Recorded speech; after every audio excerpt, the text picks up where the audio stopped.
he understands if Christ wasn't risen, we should be pitied. So you better believe that he was examining this. Welcome to the Bible in 1 Year podcast, brought to you by two Brits and aBible. Today is day 337, covering 1 Corinthians 15 and 16. So, bringing a close to the book of 1 Corinthians. The resurrection of Christ is there where this is talking about now. So a pretty heavy topic that Paul is trying to make here to the Corinthians. By this gospel you are saved, if you hold firmly to the word I preached to you. Otherwise you have believed in vain. That is 15 verse 2. And I love it because it's so clear. It's another saved by grace idea. It's by the gospel you're saved.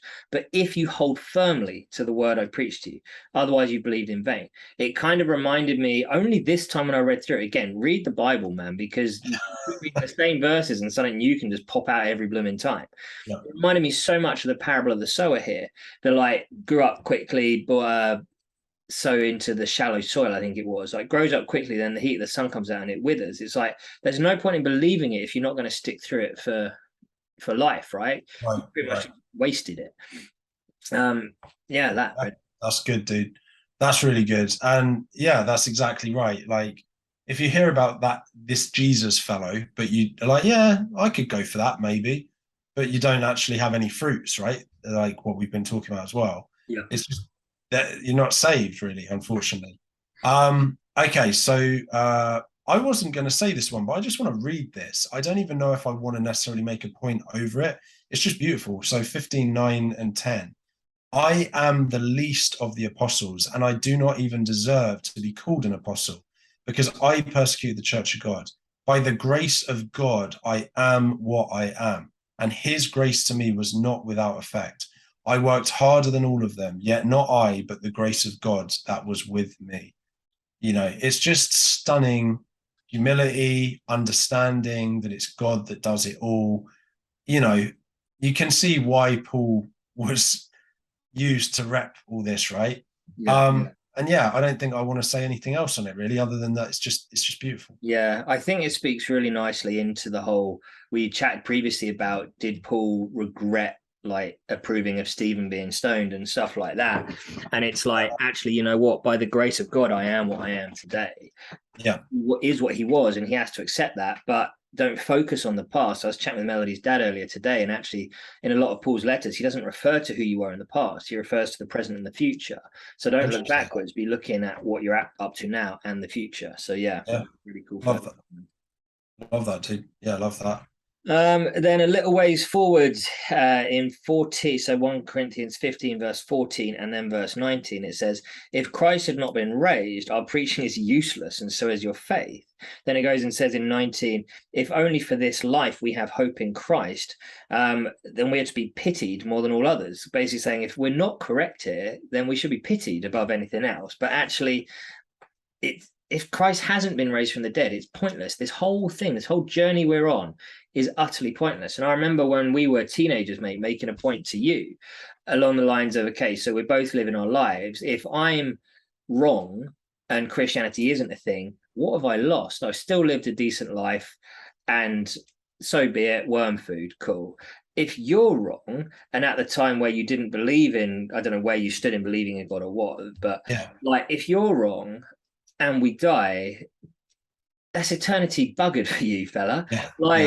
I'd rather, and it wasn't really a strong, this is why you should be a Christian. It was more of a, this is you know, hedge your bets. Point. But it's a starting evangelism tool, isn't it? It's actually called Pascal's wager. Yeah, a technical philosophical term for you. Yeah, I learned about it from me though. I think it's Peter's wager that Pascal. But yeah, you're absolutely right. And I was just going to pick up on that exact thing as well. Like sometimes people sort of think that Christians have been duped or something, and that they're not, or that they're gullible or whatever. But right there, as you say, he understands if Christ wasn't risen, we should be pitied. So you better believe that he was examining this, right? He was examining this. He was weighing up the evidence. This is the guy who was persecuting Christians, right? and then So going through beatings and floggings and yeah, his ass kicked. It's like, for us, it makes no difference whether we're Christians or not. For them, it could have been life or death. yeah, right. Yeah, exactly. It's unbelievable. So yeah, great point, mate. That was my next point. You sunk my battleship. So keep going, old bean. Just a classic little verse here, which is Yeah, 15 verse 33. Do not be misled. Bad company corrupts good character. And it's so flipping true, mate. yeah, Like, the amount of times that I've hung out with people that I shouldn't be hanging out with because I feel like, but I can be a light to them and stuff like that. All that happens is I end up doing stupid things. And oh, mate, less so now because I've learned, and that verse and stuff like that has kind of helped me, and I've learned my lessons. But yeah, I remember, again, a message that Jeff Price gave when he's talking to his kids. He's like, show me your friends, I'll show you your future. And it's exactly right. that. You're hanging around with a bunch of wrongins, you're going to end up a wrongin. That's Yeah, why you should be surrounding yourself with the 5 people you want to be like the most, because you will become more like them just yeah. from being around them. 100%. Yeah, that's good, man. That's really good. So just one other quick thing, stepping back to that whole thing of like being pitied and stuff, right? Once you decide that you believe that Jesus was resurrected, right? The other thing is, and this links to other things you've said here as well, don't be lukewarm. It reminded me of a bit where I think Jesus is saying, like, it's better to be hot or cold, lukewarm, I'll spit you out, Yeah. right? So just a little note there. Speaking of, I have a great mug that keeps things warm for me. Is Keep it it at perfect temperature. Doesn't get lukewarm, stays hot. Got a little is it charger, stays warm for an hour. are we sponsored by Ember today? We're not, but Ember, if you want to get in touch. Sweet. Two Brits and a Bible does Ember. I this will go against this one. I thought about getting one, but they're like $100 or something. Yeah, Melody bought it for me for Christmas last year, and it was the best gift she could have bought me. All right. Well, I'm gonna have to think about that now. Okay, so 1 Corinthians 15, verse 42 to 43. Again, it's partly just a beautiful thing. I might make a brief point, but so it will be with the resurrection of the dead. The body that is sown is perishable, it is raised imperishable. It's sown in dishonor, it's raised in glory. It's sown in weakness, it's raised in power. So, first of all, that's a juxtaposition masterclass.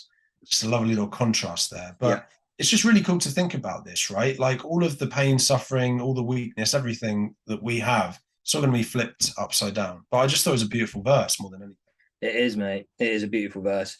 And there was another beautiful verse, which was the final one that I was going to do, which is 15, verse 58. Therefore, my dear brothers and sisters, stand firm. Let nothing move you. Always give yourselves fully to the work of the Lord. Again, about being lukewarm or not. By the way, the ergonomics on this thing, fantastic. You can actually customize what color light you want. Oh, man. I swear we're not getting paid by Ember, people. Yeah. Anyway. Yeah, let nothing move you. Always give yourself fully to the work of the Lord, because you know that your labor in the Lord is not in vain. And it, like you said, mate, the last point, it's just a beautiful, give yourself fully to the work of the Lord, because it's not in vain. Yeah, that's good. That's great. That's true. I love that. We got one more from me, I think. So that's 16 verses 10 and 11. And this is partly a question. You might be able to help me out between sips of your delicious, perfectly temperatured beverage. When Timothy, Paul is speaking here, when Timothy comes, see to it that he has nothing to fear while he is with you, but he's carrying on the work of the Lord, just as I am. No one then should treat him with contempt. Send him on his way in peace, so that he may return to me. I'm expecting him along with the brothers. Now, I think in a sermon I heard that Timothy was a slave, and Timothy escaped slavery, and then through faith and through Paul and so on, ended up freed and sent back and so on. Now, I might be wrong about that, but if that is true, then obviously it's beautiful, because it's about, a slave who ultimately is then risen to the same rank in Paul's mind as himself. Yeah. And some of the people, the reason he says treat him equally is because some of the people still had that prejudice and struggle. So I might be wrong about that, but I'm pretty sure I read that in a sermon or heard that in a sermon. So, that's a really cool way of looking at it. Fascinating. The intro to Corinthians mentions partly that, but not the slave part. So tune in tomorrow to hear a little answer, and then we might discuss it further. In the meantime, share it and all that balagi. Cheers.